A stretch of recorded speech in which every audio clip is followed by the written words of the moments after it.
It's time again for another installment of the basics, and just like I did the other day in regards to the Star Trek CCG, I want to show you the number of decks I have made up for Magic the Gathering and why I have them made up the way they are. Now, as I've said before, every player is different.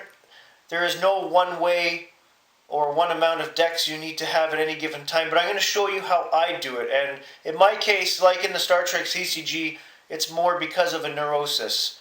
So let's get started.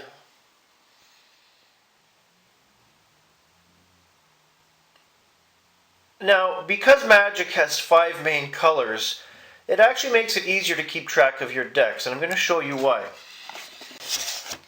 I pretty much have one deck made up for each color. So I have here my black deck, which is a power/death deck. It's set up to pretty much kill everything out there. I have my green deck, which, as I've mentioned before, is a deck of worms and spiders, and it's meant as a defense/attack deck for all purpose. I have my white deck, which is a lot of flying characters, but a lot of 1/1s and 2/2s. It's mainly meant as a deck of annoyance, and it does carry protection from other colors. I have my blue deck, and unlike a lot of people who use blue to counter just about everything else out there, my blue deck is not set up for counters. It's set up to antagonize using flying, and as well as a lot of amphibious creatures. And finally, my red deck, which is my power deck. It does so much destruction, it's not even funny. I love it.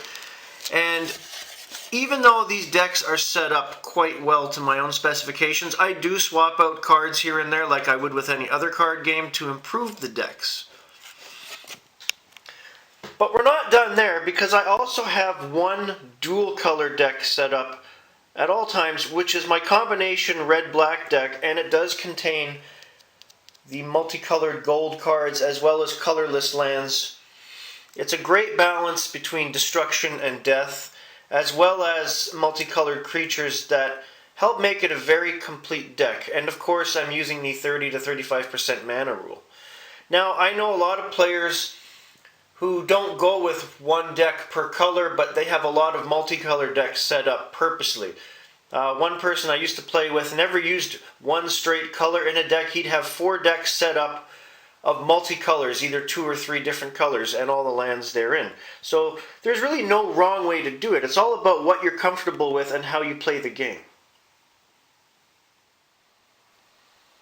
Another important thing to consider when you're deciding how many decks that you want to build and keep constructed at any given time is the amount of cards you have available to you.